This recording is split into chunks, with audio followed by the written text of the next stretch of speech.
We are following a developing story tonight. The state's highest court has ruled that former Hartford Mayor Eddie Perez did not get a fair trial and has thrown out his case. That means Perez will now face two new trials, one on bribery charges, another on extortion.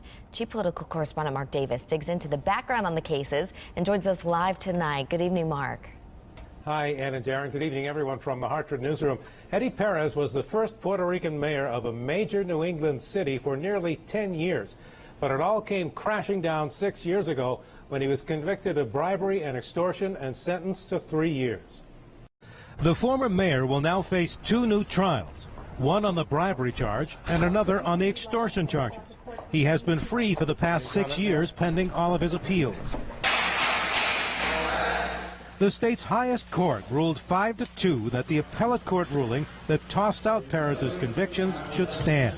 Within minutes of the decision, the chief state's attorney issued a one-sentence statement saying, quote, "It is the state's intention to retry these matters in accordance with the Supreme Court decision." This was a case from the get-go that was doomed.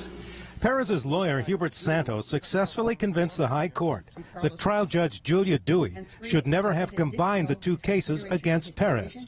The bribery involved a new bathroom and kitchen in the Perez home that was done by city contractor Carlos Costa, who testified he didn't expect to get paid. Perez didn't pay for it until investigators started asking about it. He later admitted lying to investigators about when he wrote the check. Santos argued that tainted the jury in both cases against him.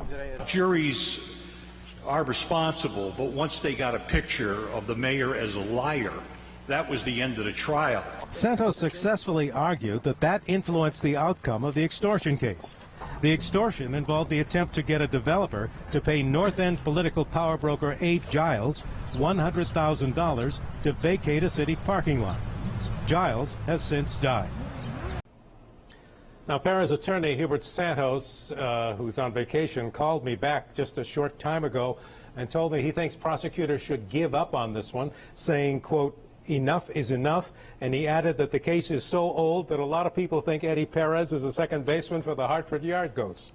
Eddie Perez also called me back. He's also on vacation, but he said Santos told him that he couldn't tell me anything on the record.